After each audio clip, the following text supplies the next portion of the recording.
Dan awal-awal malah sempet bener-bener salah diagnosa gitu. Kan ada nih, gue sekarang lagi ada di kulit kepala. Jadi dia kayak kulit kering, spot bulat gitu, kecil, kulit kering. Terus warnanya rada-rada pink gitu. Nah itu gatel banget sih kalau malam. Kayak ya gue sekali suntik 17 juta.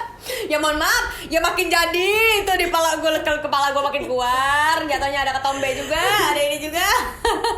Gue sedih banget. Lo pernah gak sih lihat pasangan yang mempermasalahkan itu atau dia ilfil atau apa segala macam? Jadi sekali suntik seret gitu segini nih, nggak nyampe 10 detik kali itu. Masuk tuh 7,2 juta. 7,2 juta. 7,2 juta.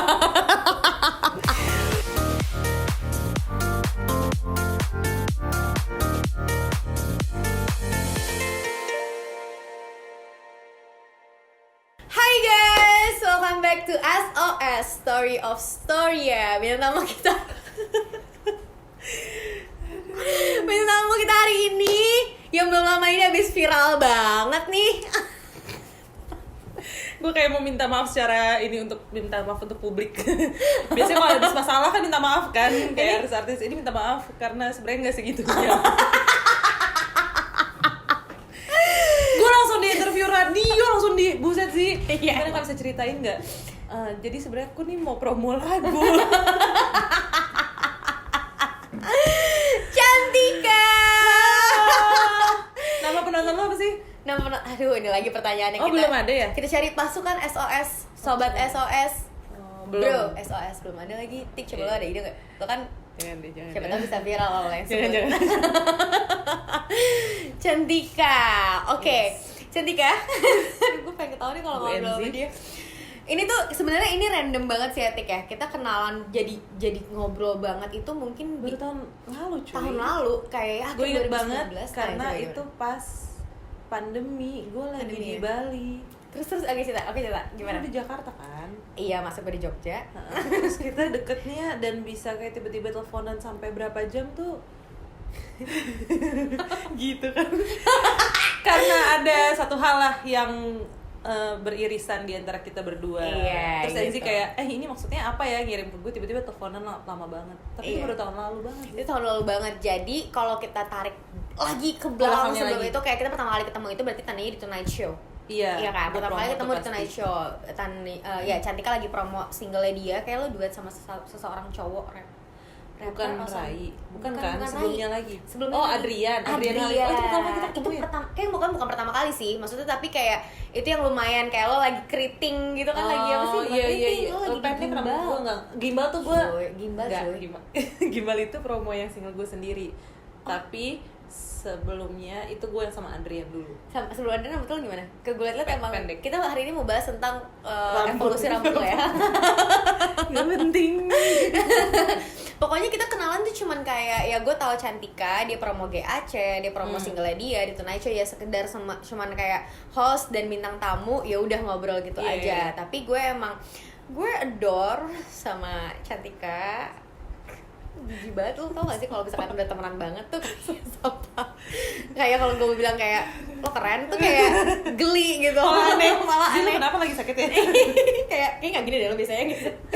Iya, jadi kayak sampai akhirnya gue nge-follow Instagramnya Cantika, terus jadi kita berteman di Instagram, terus habis itu gue melihat lo posting tentang autoimmune lo juga. Terus habis itu gue ngerasa relate karena gue juga punya hal yang serupa. Waktu itu gue belum came up untuk Oh, waktu itu belum ya, Zi? belum gue belum share ke orang kalau gue autoimun. Terus gue cerita ke orang, kadang gue pernah ngeposting di sosial media gue kayak kalian punya kenalan dokter autoimun gak, ada saudara aku gitu.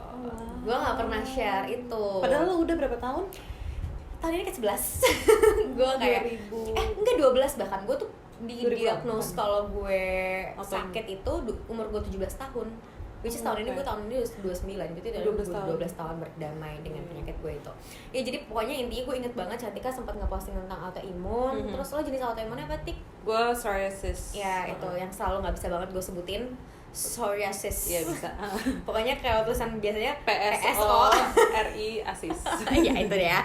Nah itu tuh pertama Cantika nge-share tentang itu, terus gue kayak gue masih gue pantau sampai akhirnya kayak hati gue tergerak untuk kayak Tik, gue juga lo autoimun, terus kayak gue punya dokter nih bla bla bla, terus kayak lo konsumsi obatnya apa, nggak tahu ya, karena kalau misalkan sesama penyintas Kayak ada rasa kayak yuk kita sama-sama iya, bisa dan gitu. sama-sama mau share info yang kayak kita tahu gitu Iya, kan. karena kan itu sangat membantu banget Bener. info-info yang kayak gitu. Bener, Dan bener, itu bener. adalah topik awalan kita banget ngobrol di DM Instagram, Betul, ya kan? betul lagi. Akhirnya kita ngobrolin tentang itu, terus nggak lama kemudian pandemi, kita dapat satu Syarat. satu series, satu series yang sama. Mbak terus, siapa namanya lo? Mbak Rina. Enggak ada nama Mbak Rina, macam-macam belum. Gue tabok lo ya, nama gue Rina. Saski kan Aca. Aca. Lo siapa? Rahel. Gue Ari. Ariana. kok lupa sih namanya? Enggak ada nama Rina cuy, lo bukan Rina. Gue Rina, gue gaplok lo ya. Rina. Enggak ada yang namanya Rina. Oh, Rina tuh di series gue yang lain deh. Ya ada Terus yang siapa? banyak. Yang banyak series. Enggak, satu doang main. Tunggu ya, Mbak Saski. Ih, nama lu siapa sih? Beb. Bukan. Ada getaran tapi juga dia nggak yakin. Mau nyebut Saski lagi. Iya makanya. Gue lupa Ih, banget lupa nama lagi. gue siapa. Ya pokoknya itu. Kalau yang penasaran nonton. Iya, masih bisa kalian cari di judulnya apa ya? Oh my god, judul. Gesrek. Short term memory. Lu ini ya ikan Nemo itu ya? Dori. Lupa. Oh my god, namanya apa? tulisannya warnanya biru. Gue inget banget. Online. Status online. Pacar online. Oh my god, apa ya? Kerja online. Enggak, bukan kerja online. Oh my god, apaan sih? Tit 5 menit cari. Parah banget. Ya oke, nanti kita akan cari. Nih, ini dia nih. Di bawah ini dia seriesnya. Nah, tapi sebenarnya gue attach sama Cantika itu mulai kayak ya lebih lebih concern lah sama dia karena kondisi autoimun lo waktu itu lagi kambuh banget juga waktu itu pas pandemi. Dan gue pun juga lagi nge-trigger banget tuh gara-gara pandemi. Yeah. Karena kan emang sebenarnya autoimun ini yang bisa nge-trigger itu ketika kita lagi stres, pikiran betul. sama kecapean dan banyak ya kayak sugesti input apa segala macam kayak tiba-tiba. Terus berita juga kan waktu itu pas awal pandemi kan beritanya kayak Parah gila nih banget. kayak mau jadi kota zombie apa gimana sih, kayak serem banget kan, nggak Serem. bisa kemana-mana, benar-benar nggak bisa, terus kita juga nggak tahu harus ngapain. Dan ini menyerang imun. Benar. Virus ini Iya, menyerang virus itu, imun, iya, which is iya. kita autoimun yang Jadi kalau kayak misalkan agak-agak parno untuk gila, gue aja nggak ada virus aja sakit gitu kan banget. istilahnya kan. Iya. Gitu. Jadi ibaratnya kalau misalkan kalau virus ini menyerang orang biasa aja itu bisa berbahaya karena misalkan ada orang punya penyakit bawaan itu bisa Iya. jadi bahaya gitu. Ya sama hal kayak kita kalau orang-orang yang punya penyakit autoimun kalau misalkan kena penyakit COVID ini tuh ya amit-amit kalau bisa misalkan tiba-tiba bergejala, alhamdulillah kalau kita OTG ya. Iya. Tapi kalau misalkan bergejala itu bisa ada dampak yang benar-benar worst case-nya Benar. banget gitu ke kita. Jadi waktu awal-awal pandemi yang kita benar-benar clueless banget sama Kenapa sih? iya ini virus apa, Iya. itu nge-trigger banget gue sampai gue kambuh. Itu gue kenanya ke tulang rusuk kiri. Jadi Beda-beda ya? beda-beda. Jadi si penyakit autoimun ini guys kayak dia itu jenis penyakitnya ini ada 1001 wajah disebutnya. Bener. Dia banyak banget, bisa kena ke kulit, bisa kena ke sendi, bisa kena ke otot, bisa kena ke sel-sel yang nggak ketebak, otak lah, Iya, apalah, darah lah gitu kan. Nah kalau gue itu namanya rheumatoid arthritis, jadi disebutnya biasanya RA. Ini satu hal autoimun yang common juga selain lupus gitu. Jadi kayak kalau di Indonesia tuh ada jenis 4 autoimun yang emang paling banyak didapetin sama orang-orang Indonesia. Dan kalau jenis RA gue ini kalian bisa cari sendiri ya rheumatoid arthritis itu seperti apa gejalanya, tapi juga jangan pernah untuk self diagnose juga. Jadi biasanya itu dikenanya sama orang-orang yang udah lebih berumur, yang udah di atas 30 tahun, 35, 40 kayak gitu-gitu karena dia menyerangnya sendi dan kecenderungannya orang mengiranya itu asam urat atau osteoporosis kayak gitu. Nah, kalau Cantika ini si Psoriasis. Ya, psoriasis itu gue selalu susah nyebut itu. Emang nggak bisa tuh P sama S gue digabung. Itu nyerangnya ke kulit. Nah, itu Iya. gimana tuh? Kita biar ada edukasi juga. Bener. Jadi gue gue Iya, tahun 2011 itu tiba-tiba kulit kepala gue tuh gatal banget sih. 2011. 2011. Ih, kita 15 tahun. Iya deket, gue udah 10 tahun. 2011 kulit kepala gue tuh gatal banget, dan gatalnya cuma setiap malam. Jadi kalau misalnya lagi mau tidur, kok gatal banget ya. Dan kalau lagi tidur kan kita suka nggak sadar ya, kayak udah lelap tidur tapi gatal ya udah garuk Iya, kan sampai berdarah gitu kan. Nah itu yang terjadi di kulit kepala gue. Jadi setiap bangun pagi mandi biur gitu, aduh perih banget satu kepala karena kan luka gara-gara habis gue garukin gitu. Terus itu berlangsung beberapa malam sampai akhirnya gue ini kenapa kulit kepala gue terus udah mulai ke leher tuh, jadi kayak semingguan gitu kayak ini kenapa ya, kayak bukan ketombe karena kalau ketombe kayak nggak separah ini deh gatalnya gitu kan. Terus gue tanya ke nyokap gue juga kayak clueless banget karena di keluarga tuh nggak ada yang punya history penyakit yang sama gitu, atau autoimun lainnya juga nggak ada. Iya, karena pas zaman 2010 tuh kayak autoimun untuk umur seangkatan iya, kita kayak nggak normal gitu kan. Terus ini kenapa ya, lah kak kenapa nih kak, terus luka segala macem. Akhirnya bawa ke dokter dan awal-awal malah sempet bener-bener salah diagnosa gitu. Gue dibilangnya cuma alergi tungau karpet. Nah terus gue kayak percaya karena di tahun yang sama di 2011 itu gue baru pertama kali masuk kuliah. Jadi kayak adaptasi tempat baru dan kebetulan kampus gue, gedung gue itu pakai karpet. Dan semua orang kan ya pakai sepatu yang nginjek karpet itu kan. Jadi gue kayak cocok logi gitu lah, kayak oh ya masuk akal sih, gue baru tahun ini masuk kampus yang lantainya di karpet semua dan kotor. Jadi mungkin itu yang trigger gue alergi tungau gitu. Dikasih lah obat buat alergi tungau. Tapi kalau nggak sembuh-sembuh malah tetap kayak malah nyebar, terus mulai ke jidat, terus kayak ke bawah mata. Pokoknya udah mulai kayak putih-putih. Kayak putih-putih kulit kering gitu. Gue sekarang lagi ada di kulit kepala. Jadi dia kayak kulit kering, spot bulat gitu kecil, kulit kering, terus warnanya rada-rada pink gitu.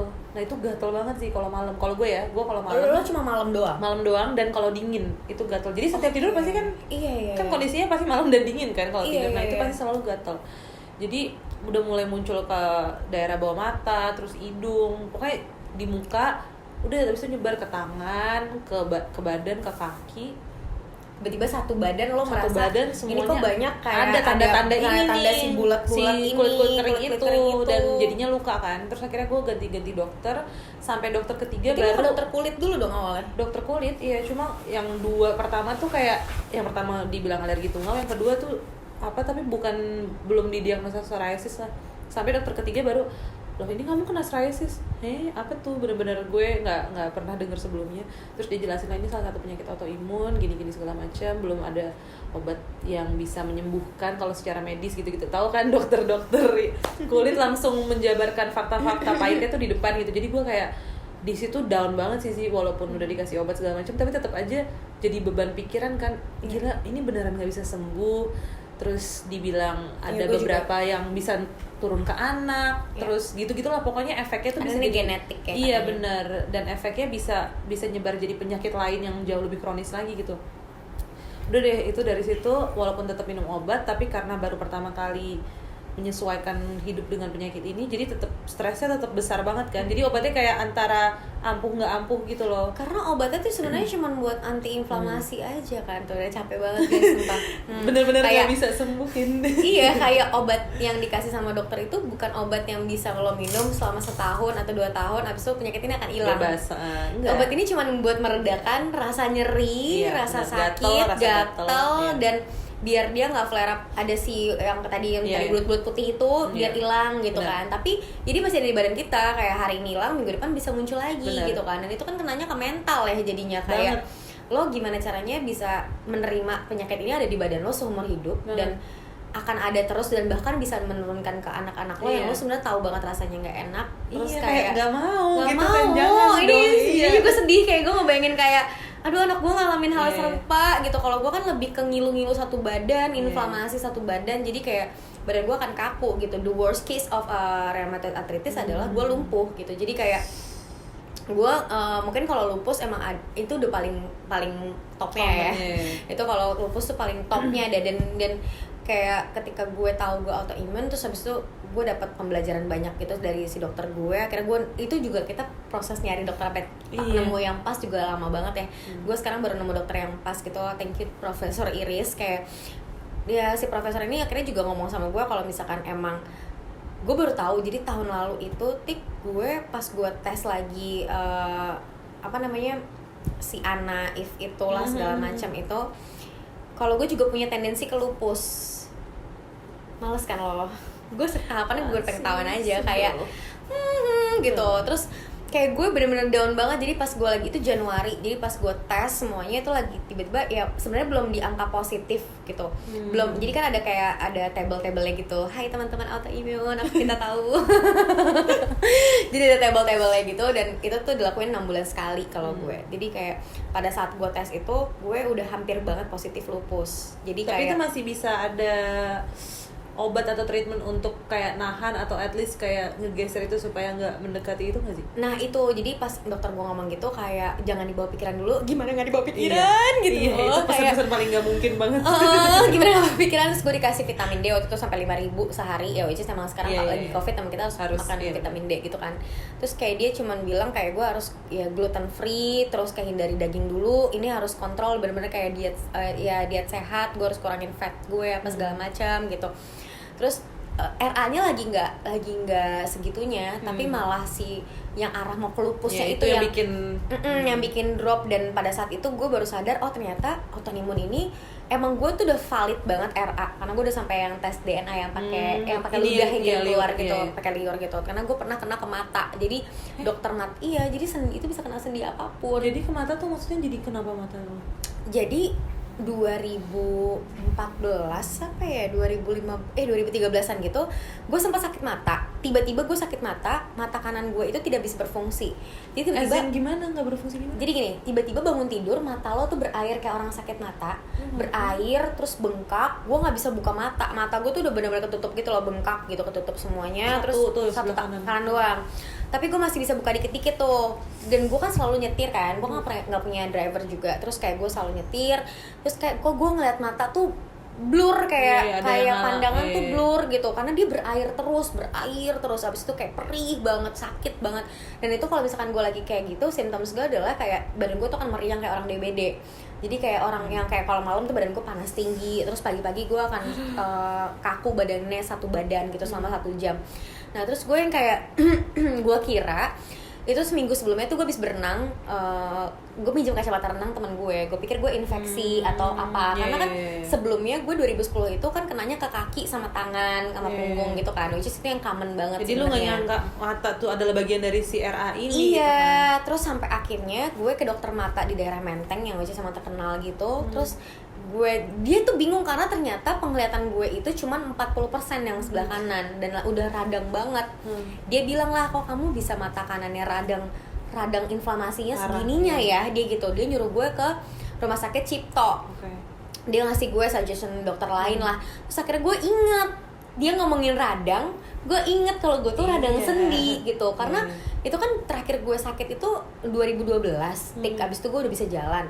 Nah itu kan 2014an gitu kan, jadi kayak udah selang 2 tahun gue nggak konsumsi obat. Jadi kayak gue pikir gue udah baik-baik aja gitu. Terus maksudnya kayak udah aman gitu. Terus pas gue cek ternyata ya udah. Terus pas gue bilang sama dia, gue bilang kayak, dok aku tuh pernah didiagnos rheumatoid arthritis. Langsung dia kayak, oh ya ini berarti.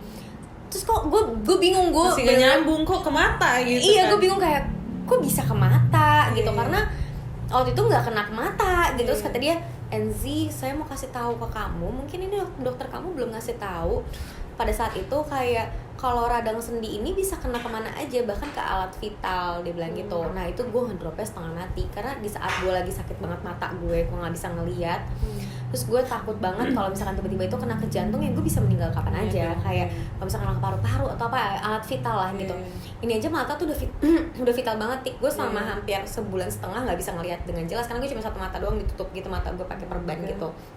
Akhirnya gue ke salah satu dokter lagi, dikasih dari Cipto itu dokter Nanang. Nah dokter Nanang ini lumayan terkenal banget nih, udah tua banget, udah sepuh banget, dan dia emang terkenal banget di perautoimunan gitu lah. Gue datang ke sana, gue ditemenin sama sahabat gue Medina, kita sampai jam 11 malam tuh gue di Pulau Gadung tuh, di dokternya rumah sakit Antam, gue inget banget. Terus kayak ya udah gue konsultasi sama dia, di situ dikasih obat, lagi-lagi obatnya hanya vitamin dan obat obat anti inflamasi. Capek banget gitu kan. Terus Ya udah habis itu kayak tiba-tiba gue sebulan setengah lebih 2 bulan ditutup deh tuh selama itu mata gue. Okay. Karena gue harus ganti perban terus kan dia berair terus. Jadi lu nggak kerja dong? Nggak bisa kerja. Dan itu pada saat itu kan gue masih ya elah siapa lah aku, kayak gue butuh duit. Jadi kayak pas pada saat itu udah momen terberat gue. Momen terberat gue malah bukan pas gue sakit nggak bisa jalan 2 tahun, tapi malah ketika gue tahu kalau mata gue kena, di situ gue kayak oke, ini bisa kena kemana aja.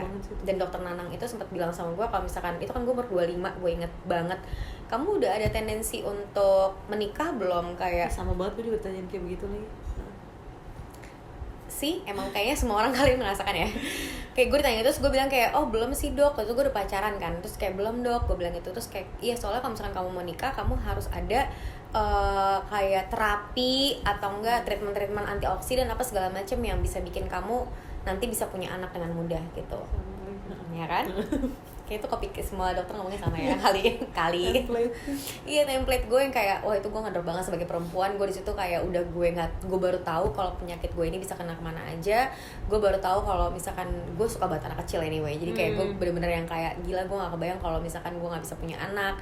Dan dia ngomongnya gamblang banget kayak bisa keguguran apa segala macam karena gue kenanya ke sendi. Jadi kayak ada organ-organ di badan gue yang gak bisa menahan janinnya itu. Jadi kayak either kenapa-napa dianya atau kenapa-napa guenya, itu gue ngedropnya setengah mati sih. Karena kalau yang paling parahnya adalah dia tadi lumpuh gitu. Kalau misalkan kalian googling, gue tuh malesnya kan kita suka googling ya, nyari tahu ini penyakit apa sih gitu kan. Pas gue lihat oh iya bentukannya kayak gini, dan emang ketika gue lagi kambuh banget dulu tuh gue emang sampai ronsen segala macam, dan emang tulang gue membengkok. Jadi kayak dulu tuh nih gue juga amazed banget ya tangan gue bisa lurus lagi. Dulu tuh tangan gue nggak kayak gini.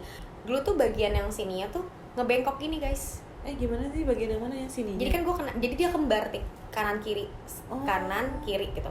Dia tuh bengkok, jadi gue nggak bisa lurus kayak gini, dia akan ngebengkok gitu. Gitu dia ada memar kayak memerah bengkak gitu. Jadi sama di sini nih. Jadi ini gue masih inget banget. Jadi kalau dia tuh meruam merah gitu, ada kayak lebam gitu kanan kiri, dia pasti akan mirroring gitu.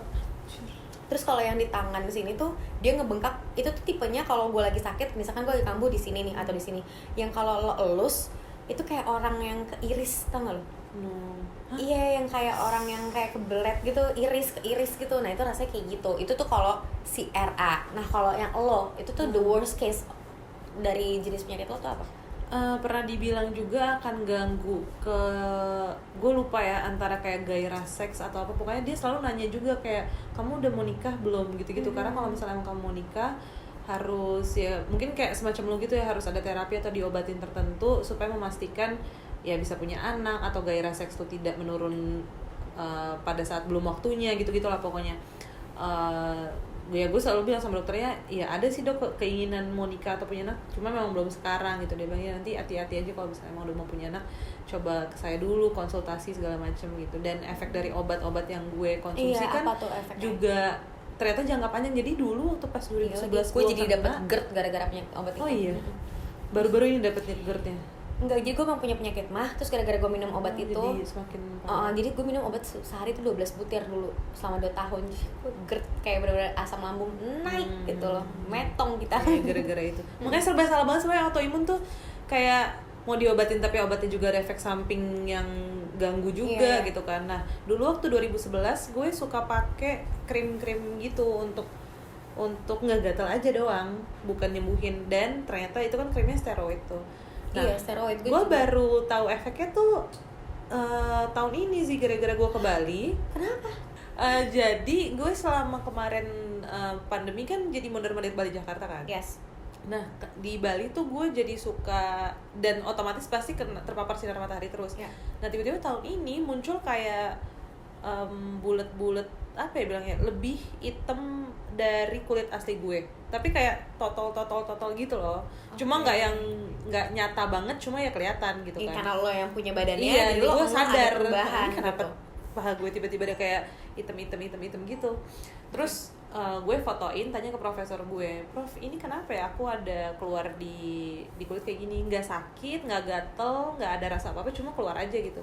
Terus dia bilang, kamu lagi di mana? Terus gue bilang, aku lagi suka bolak-balik Jakarta Bali. Dan kalau di Bali ya pasti dan gue juga suka sunbathing, gue suka di pantai gitu kan. Terus dia bilang, oh itu efek dari krim steroid yang dulu kamu pakai. Gue kayak, padahal gue cuma pakai krim steroid tuh nggak nyampe setahun dulu. Dan selama dari 2011 gue pakai sampai detik ini, itu nggak pernah ada apa-apa gitu loh. Tiba-tiba ini gara-gara gue lagi sering kena sinar matahari, gitu dia jadi keluar itu. Padahal sih sudah hampir mau 8 tahunan lebih Lebih, gitu. makanya terus gue bilang, ini cuma gara-gara steroid. Terus dia bilang, iya nggak gatel kan, nggak ada rasa apa-apa. Iya nggak ada sih dok. Ya itu dari efek steroid itu. Gue kayak, gila jahat banget ya, maksudnya kita kayak serba salah mau pakai obat apa nih gitu. Dan yang gue agak nyeseknya adalah kalau psoriasis tuh gue kemarin nemuin obat di mungkin 2 tahun lalu, namanya Frizeron, dan itu harus disuntikin gitu kan. Iya, itu kan yang lumayan gue jadi konsul sama lo karena lo nyuntikin sendiri apa segala macam. Nah terus si obat ini itu menurut gue di gue ampuh banget, dan gue kayak berterima kasih banget. Profesor gue kasih tahu ini ada obat namanya ini, harganya lebih murah dibanding obat sebelumnya yang dia kasih tahu gue, karena obat sebelumnya yang dikasih tahu gue itu sekali suntik 17 juta gitu kan. Gue kayak, oh wow, katanya nggak boleh stres kita, tapi pas habis suntik bayar bill stres lagi nggak sih? Kayak ya elah gue diperas. Sekali suntik 17 juta, ya mohon maaf, ya makin jadi itu di kepala gue makin keluar, jatuhnya ada ketombe juga, ada ini juga. Gue sedih banget. Mahal banget cuy. Itu gue pertama kali tahu itu dari Tante Titi DJ, karena Tante Titi DJ itu juga ternyata psoriasis juga, dan dia tuh dari umur 19 tahun sampai detik ini gue ngomong tuh masih coy. Terus dia bilang sama aku, ya Cantika itu aku ada tahu obat ini namanya Stellara kalau nggak salah, tapi ya itu sekali suntik 17 juta. Terus dia juga bercanda kayak, bingung gak sih jadi kita kayak habis suntik bayar itu juga jadi pusing lagi kan. Seorang diva Indonesia aja ngomong pusing bayar itu, ya apalagi kita. Kan. Terus gue kayak, iya lagi tante gimana? Akhirnya gue sempet nahan untuk gak ngambil obat yang si 17 juta itu, karena kayak, lah gimana 17 juta terus dalam sebulan pertama tuh harus beberapa kali suntik. Dan itu tidak ngilangin juga. Dan itu gak ngilangin saudara-saudara.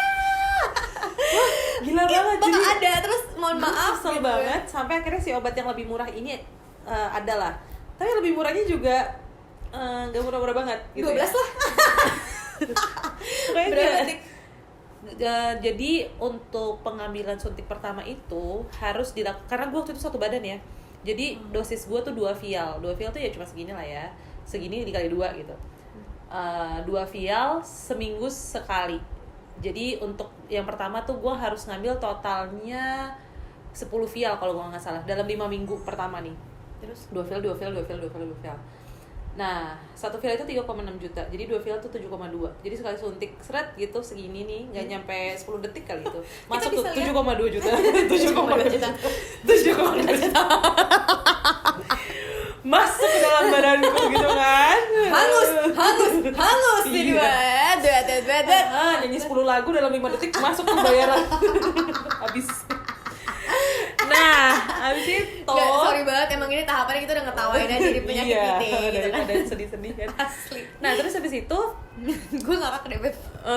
Itu juga udah jatuh. Oke, terus. Nah, terus setelah 5 minggu itu ternyata obat ini works banget nih buat gue. Kayak bener-bener langsung hilang semua, nggak ada bekasnya pun. Gatalnya juga hilang. Tapi untuk memaintain itu gue setiap sebulan sekali harus suntik. Nah itu juga dosisnya tergantung, kalau gue lagi kambuhnya parah ya 2 vial lagi. Tapi kalau misalnya nggak bisa 1 vial untuk 1 bulan sampai 1,5 bulan. Sekarang gue di tahap 1 vial doang. Tapi per bulan. Per bulan Itu gitu. masih maintainingnya kayak gitu. Iya, nah gue tuh maintenance-nya kayak iya. gitu. Nah gue sedihnya tuh kayak, ya mungkin gue bisa bilang kalau gue privilege dan gue punya akses ke obat itu ya Zia. Jadi kayak gue bersyukur gitu, gue masih bisa kerja, gue bisa bayar obatnya, gue di kota yang sama dengan si obat itu. Tapi gue suka sedih dengan teman-teman autoimun di luar sana tuh yang di kota-kota lain, obat ini tuh nggak bisa dikirim pakai JNE gitu tuh, nggak bisa, karena nggak bisa kena panas. Bahkan kalau dikirim ke rumah gue pun tuh harus kayak direp pakai es batu, pokoknya kayak pendingin es gitu, dan langsung harus masukin kulkas kalau udah nyampe rumah gitu si obat ini. Nah, gue kayak sedih karena waktu pas gue share gimana ampuhnya ini obat, orang-orang tuh kayak di kota-kota lain, Kak, gimana ya caranya biar bisa dapat obat? Nah, gue juga nggak tahu gimana caranya gitu kan, karena setahu gue sampai detik ini baru di Jakarta doang nih yang ada obatnya gitu. Iya, tandanya mereka harus datang ke Jakarta. Bener, itu dan itu kan nggak semua orang bisa atau mampu untuk bayar gitu kan. Jadi gue kemarin sempet di grup, ada kayak teman-teman yang sama komunitas psoriasis bikin grup gitu. pengen banget ngajuin ke BPJS gitu loh, bisa nggak sih kayak obat-obat seperti ini tuh juga ditanggung sama BPJS gitu, karena ya kasiannya ya orang yang kena terus nggak bisa bayar tuh, menderitanya tuh soalnya menderita banget. Mungkin kalau kita dengar cuma gatal doang, tapi lo bisa bayangin badan lo, satu badan tuh gatel setiap malam, atau bahkan kayak gue setiap makan pasta, gue makan roti, makanya lo harus gluten free ya. Terus setiap makan makanan yang ada glutennya tuh gatelnya tuh kayak gatel banget, nggak bisa ditahan lagi gitu. Iya, kemarin gue sempat ngelakuin DNA tes juga yang sekali seumur hidup kan, itu buat make sure kayak penyakit apa yang kita punya ada potensi ke sana gitu. Terus kayak emang itu menjadi pembahasan juga sih kalau misalkan autoimun itu lo harus gluten free atau enggak. Tapi walaupun itu masih jadi pertimbangan kayak lo boleh kok gluten, badan gue masih kuat, bisa kuat untuk gluten, atau enggak kayak emang ternyata autoimun nggak boleh. Tapi emang menurut gue lebih mendingan banget ketika tahun lalu gue lagi parah banget terus gue ke dokter. Itu kan Januari sampai Maret deh, gue tuh terakhir ke dokter gue tuh Maret, pas banget kita pandemi, udah habis itu kita close nggak gitu bisa kan, lagi, nggak bisa. Nah itu emang ketika gue mulai diet stop untuk makan makanan yang gluten, itu ngebantuin banget ngebantuin masa flare up gue banget gitu. Jadi emang mungkin kalau teman-teman mengalami hal serupa atau ngalamin ada hal yang aneh di badan kalian, sering sariawan kayak gitu-gitu kan jenisnya banyak banget ya, walaupun nggak bisa self diagnose juga, tapi mungkin hindari makanan gluten itu juga bisa penting, ngebantu ya gitu. Sambil kalian juga kan takutnya kalian juga nggak punya uang untuk berobat ke dokter. Itu kayaknya hal-hal simple yang masih bisa kita lakukan, masih bisa kita kontrol, dan kayak lo tahu makanan apa yang lo makan, kayak gitu-gitu sih. Itu kayaknya juga penting banget ya. Terus nih kalau misalkan ngebahas tentang si autoimun itu ya, kayak kalau gue kan ngalamin 6 bulan sekali gue harus tes itu tuh tadi CRA. Tadi gue sempet tahu kalau gue lupus gitu kan, amit-amit cewek gue takut banget kalau gue lupus. Enggak ya, kita doain ya, semoga yang tidak amin. Tapi gue emang udah di tahapan kalau misalkan sampai amit-amit gue meninggal dalam keadaan karena penyakit autoimun, gue udah ikhlas. Kayak ya udah deh gitu, karena gue udah bersahabat ini juga dari lama. Malah gue pengennya kalau misalkan sampai amit-amit gue meninggal ya karena si penyakit ini. Jadi kayak ya udah gitu, nggak ya semoga karena ini bukan yang karena tiba-tiba gue cancer, kayak tiba-tiba kita sakit apa ya, accident gitu. Kayak ini ya udahlah, lo ambil gue, selama ini lo udah bantuin gue untuk fight gitu. Gue udah di tahap kayak gitu. Nah kalau lo the worst case lo tuh apa sih kalau si jenis lo ini? The worst case tuh psoriasis katanya kalau dideritanya sama bengkak juga kan bengkak. Nah itu gue pernah kena satu muka tuh kayak si kulit keringnya itu tuh adanya tuh kayak banyak banget di satu muka, jadinya merah-merah tapi merah-merah gitu. Dan ya sebenarnya kalau untuk kerjaan, apalagi kerjaan kita ya yang kayak selalu di depan kamera dan segala macam, itu nggak nyaman banget kan dengan keadaan kayak gitu. Belum lagi omongan orang. Boleh nggak tapi sampai lagi kayak gitu lo make upan? Sebenarnya enggak sih, sebenarnya nggak boleh. Dan gue kayak ada banget di tahap-tahap yang setiap ketemu makeup artist dan hairstylist tuh kayak harus ngejelasin dari awal. Capek banget. Terus seneng kalau ketemu orang yang beneran berempati dan kayak mau ngertiin gitu. Ada tapi yang kayak, ih untung aku nggak kena ya gitu loh, kayak sebenarnya nggak harus Simba ngomong kayak gitu ya. Ih untung aku nggak kena. Atau kayak misalnya udah dijelasin terus, ini ketombe ya? Bukan mbak, bukan ketombe, gini-gini. Kok kayak ketombe sih gitu-gitu tuh. Ada tuh kayak komentar-komentar. Ada mungkin dia ngomong dalam hati ya, lebih kayak ngekerin, ih cantik kak, itu kamu tuh ketombean gitu, kayak ngomong sama temen-temennya. Gosip. Ih dia cantik banget, suaranya bagus banget, keren banget sih gue. Tapi dia ketombean, gak ngerawat rambutnya banyak banget, ketombe keringnya kurang ajar. Dia gak tau kita pakai sampo mahal 7 juta. Aduh iya lagi, bener. Cuma ya itu pertama sih kayak resiko diomongin di lingkungan kerja, dan guanya pun juga jadi nggak pede. Ada banget itu fase-fase GAC manggung. Tapi yang lain ngertiin banget. Jadi kayak misalnya manggung udah tahu panas banget venue-nya, yang lain pakai baju casual santai gitu. Gue adalah pakai baju ketutup banget gitu sih, turtleneck. Ngapain lu pensi pakai turtleneck gitu kan ya? Sebenarnya udah kayak gombios banget kelihatan, tapi gue nggak pede karena pasti kelihatan orang ditanyain gitu, kayak daripada ditanya mending gue tutupin deh gitu. Dan gue ada fase yang paling ribet sama stylist karena gue banyak banget notesnya, boleh nggak jangan pakai rok, boleh nggak pakai celana panjang, boleh pakai bajunya gitu, pokoknya ribet deh di fase-fase itu. Dan sempet akhirnya pas lagi parah-parahnya profesor gue bikin seminar juga tentang psoriasis, terus ngundangin para penderita psoriasis.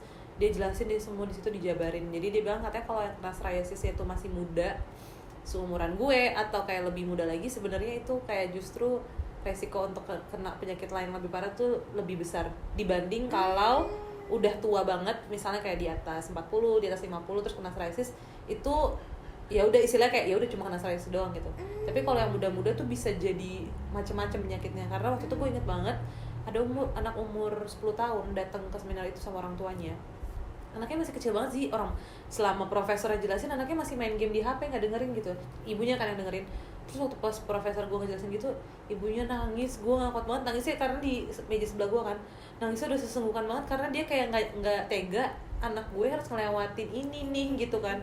Kayak dia bilang, Prof ini beneran banget ya nggak bisa ada obat apa-apa untuk nyembuhin anak saya nggak bisa kebayang jalan anak saya tuh masih panjang banget, sementara katanya kalau si penyakit psoriasis diderita anak-anak yang lebih muda tuh malah jadi bisa lebih parah dan emang bisa merambat kemana-mana gitu lah sih. Mungkin kayak kalau lu tiba-tiba yang ke mata lah atau kemana, nah ini psoriasis tuh juga katanya bisa nurun ke penyakit-penyakit lainnya juga gitu, kayak misalnya mungkin one day tiba-tiba jadi kanker lah atau apa tuh. Bisa dia tuh beririsan sama cancer kulit juga. Iya, bisa ke situ juga ya, amit-amit banget makanya. Nah jadi buat teman-teman mungkin kalau misalnya kita udah ngerasain gatel karena gue speak up, jadi banyak banget tuh kadang suka ngirimin stories atau foto, Kak kulit aku kayak gini, itu psoriasis bukannya gitu-gitu. Jadi kalau emang kalian ngerasa ini gatalnya udah aneh atau kayak bentuk kulit yang keringnya udah aneh dan kok kayak luka dan gak sembuh-sembuh, coba ke dokter segera gitu. Karena penyakit ini ya kelihatannya cuma gatal doang, tapi kita nggak tahu kayak potensi kedepannya tuh bisa jadi penyakit apa gitu kan. Iya, maksudnya nggak ada salahnya kok kalian ngebuang uang sekian gitu untuk kayak tahu kalian tuh kondisi badannya seperti apa. Kadang-kadang ada orang yang takut banget untuk general check up karena dia takut banget menghadapi hasilnya nanti gimana, hasilnya gitu. Gue penyakitnya apa gitu. Tapi kan lebih cepat. Iya, semakin cepat kita tahu apa yang kita alamin, semakin cepat juga kita bisa menanganinya dengan baik gitu loh. Karena kadang-kadang orang yang nggak ketolong itu adalah orang-orang yang telat untuk didiagnosnya juga gitu. Terus tadi kan kalau gue kan at least ya sendi lah ya masih oke lah, maksudnya kayak masih ini tuh ini tuh jadi bahan pertanyaan gue juga sih Tik, karena gue kemarin hasil DNA gue itu gue ada tendensi juga kayak punya PCOS lah apa segala macem kayak gitu-gitu loh. Jadi kayak gue lumayan yang concern banget sama masalah gue takut banget gue nggak bisa punya anak. Dan itu jadi ngaruh banget ketika gue berpasangan. Jadi kayak hampir ini tuh gue udah bahas pas gue 2015-2016 sama mantan terakhir gue sempet, dia kan nemenin gue juga ke rumah sakit, dia tahu banget deh momen-momen gue penyakitan gitu, yang which is gue nggak pernah share itu ke media juga tadinya gitu kan. Gue sempat ada obrolan kalau misalkan gue nikah sama lo terus gue nggak bisa punya anak, lo gimana gitu, kayak ya udah kita discuss lah masalah itu. Dan pas gue putus pun gue kayak shit, ini gue harus mulai lagi sama ngejelasin lagi gitu. Yang kayak belum tentu orang mau menerima dan dia pasti ada tendensi untuk punya keturunan atau kayak gimana gitu. Mungkin ya kalau amin gue percaya sama yang temen gue ada yang sakit autoimun juga dan dia lahiran normal. Jadi dia kenanya ke otot pula. Jadi gue yang kayak hal yang nggak mungkin, kalau udah Tuhan berkehendak itu pasti kita bisa gitu. Jadi ya itu menjadi penyemangat gue juga. Cuman ada momen yang gue benar-benar down banget dan itu menjadi hal yang big issue buat gue untuk gue bahas sama pasangan gue nantinya. Nah kalau itu kan di gue, kalau lo kan lebih ke fisik, tadi lo bilang lo juga nggak percaya diri di ya apalagi kita karirnya entertainment juga. Nah itu tuh ngaruh nggak sih ke pasangan lo? Maksudnya kayak apalagi di tahun-tahun yang tadi yang 2015 apa segala macam, terus kayak lo pernah nggak sih dapet pasangan yang mempermasalahkan itu atau dia ilfil atau apa segala macam kayak gitu? Untungnya sampai sekarang sih belum ada ya. Jadi waktu pas gue pertama kali kenal 2011 itu, gue lagi pacaran sama cowok yang gagal nikah itu. Si gagal nikah itu cuy. Emang berizingan gue ke arah sana. Iya, jadi aku langsung sambil temen aku udah chemistry dapet banget. Paham ya? Langsung dia bahas. Pas banget beneran. Jadi di tahun 2011 itu tahun pertama gue pacaran sama dia. Lo gagal nikah nggak kan? Ternyata beneran psoriasis membuat aku gagal nikah. Coy. Viral kedua. Cantika ditinggal sama calon suaminya. Ternyata karena gitu loh. Enggak. Terus iya, jadi waktu itu, nah dia salah satu orang pertama yang gue tanya, ini kenapa ya kok aku kayak luka-luka di kulit kepala, dan dia kayak, wah ini kenapa ya, dan dia juga belum pernah tahu itu kenapa ya. Tapi kalau misalnya pasangan-pasangan kayak setelah gue putus dari dia terus akhirnya gue pacaran beberapa kali itu nggak pernah ada yang permasalahin sih. Justru mereka memang punya tendensi untuk lebih kayak nyemangatin gue, terus kayak nggak apa-apa, ini kan maksudnya jangan biarin penyakit lo tuh mendefinisikan diri lo dan punya power over you gitu kan. Jadi nggak apa-apa maksudnya, dan untungnya mantan gue tuh nemenin lah setiap gue berobat, dan kalau gue lagi stres juga ayo cerita, maksudnya ayo diselesain, jangan sampai lu simpen sendirian terus nanti jadi malah semakin parah gitu. Jadi untungnya sih sejauh ini belum pernah ya ketemu pasangan yang mempermasalahkan itu. Even kayak gue udah ngomongin sampai worst case ini kalau misalnya nikah terus soal anak atau kayak nanti malah keturunan kita kena dan segala macam, mereka tuh justru lebih kepada yang udah jangan pikirin ke situ kan, belum tentu kejadian juga, dan masih banyak, maksudnya masih ada miracle juga, walaupun misalnya lu yang nggak sembuh belum tentu juga nanti nurun ke anak dan segala macam gitu. Jadi untungnya belum ada sih masalah. Iya, alhamdulillahnya, maksudnya sekarang juga orang edukasi tentang hal ini juga udah banyak banget. Jadi kayak semoga kita mendapatkan pasangan yang juga selalu support, karena support system itu juga penting banget ya, selain keluarga, pasangan tuh penting banget.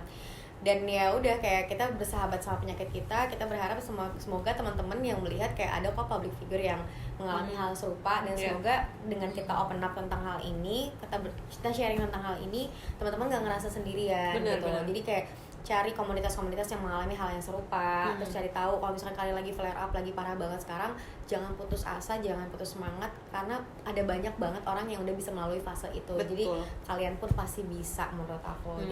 Dan butuh banget support system kayak ini, kayak misalkan gue sama Cantika jadi dekat gara-gara kita penyintas autoimun gitu kan. Terus kayak ya nggak apa-apa juga gitu, nanti kalau misalkan tiba-tiba gue lagi parah banget ya gue punya Cantika yang untuk nyemangatin gue, dan begitu pun sebaliknya. Sekarang kita akan memasuki fase kehidupan selanjutnya, yaitu adalah cinta Indonesia. Jadi tadi kan lo bilang kayak lo 2011 tuh pacaran pertama, nggak pacaran pertama ya, gue yakin banget, mungkin dari SD pacaran gitu. Kampus. Pacaran pertama kapan? Gue pertama kali cinta-cintaan tuh SD. Cinta-cintaan kayak cinta-cinta yang gemes-gemes gitu kan. Sumpah kalau gue kasih tahu siapa, pasti lo kaget. Siapa nggak? Ini di sensor ya? Iya. Demi apa? Sumpah. Gue satu sekolah sama dia, coy, satu bangku. Terus pacarannya gimana sih anak SD kalau gue mau tahu nih? Pacarannya, padahal duduknya satu meja itu ya, sebelah-sebelahan kan? Iya. Nggak berani ngomong. Takut banget, deg-degan selama kelas, deg-degan. Terus kalau mau ngomong tuh nulis di buku catatan gitu. Kayak hai. Jadi Cantika pertama kali lo punya pacar itu SD kelas 6. Kelas 6 SD lo punya pacar pertama kali. Ini bener-bener pertama kali nih? Iya, pertama kali. Jatuh cinta ala-ala pertama kali. Iya, monyet banget. Monyet banget. Jatuh cintanya sama monyet juga gak? Aduh, takut. Enggak deh, Oke, aman. Jadi takut. Nah itu tuh katanya lo satu kelas sama dia, satu bangku kelas, satu bangku. Ngobrolnya cuma lewat catatan karena kalian diem-dieman. Iya, karena deg-degan banget, coy. Ini aja deg-degan kaki gitu. Karena deg-degan banget, jadi kalau mau nanya apa-apa tuh di catatan gitu, kayak misalnya nanti istirahat mau maksudnya dia, karena dia kalau cowok kan suka pada main ya, bukan yang pada makan ya. Dia kayak nanti istirahat mau ke kantin apa mau main benteng gitu.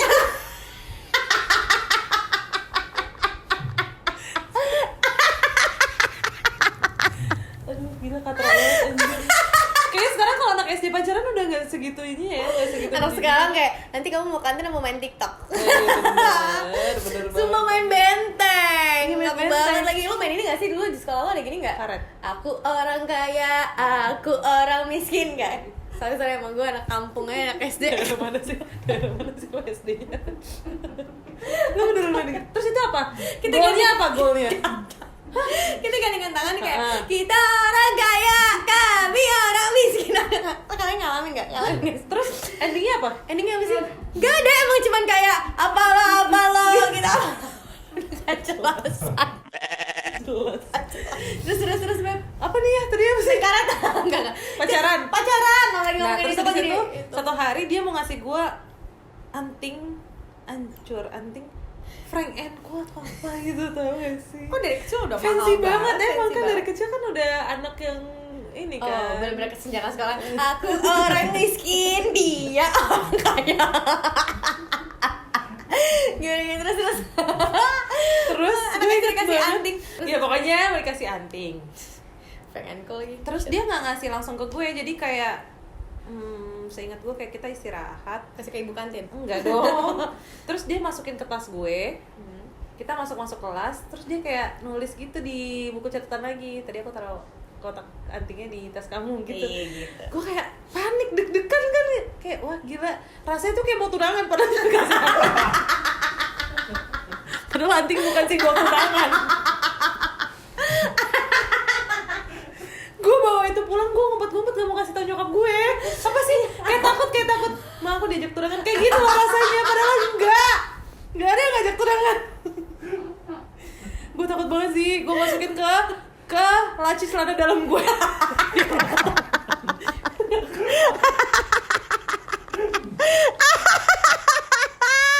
Deg-degan banget, hancur.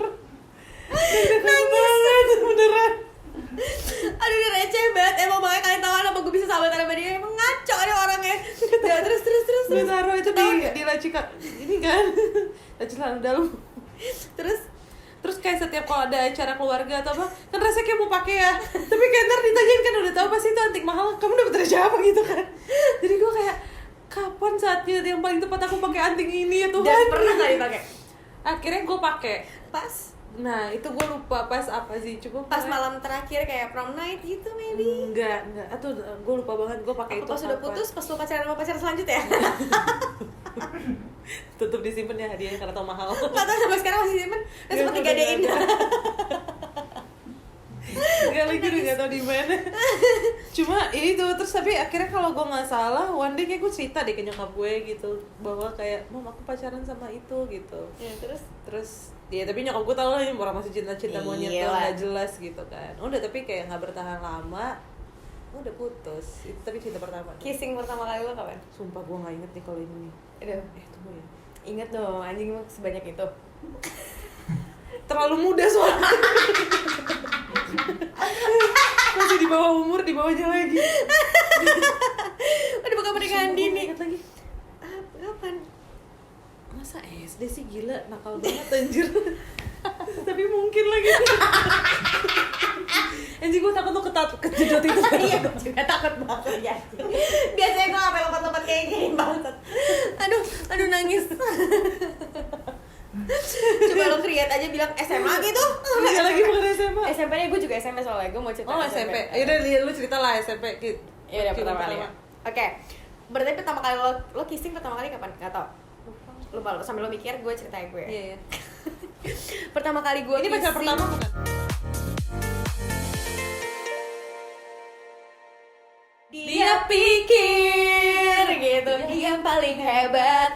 Kenapa gue mengangkat cerita gue gagal nikah itu? Karena Kepikirannya sampai seminggu kali. Gue bener-bener kan lo takut banget tuh dikira tunangan kan. Iya. Gue takut banget hamil.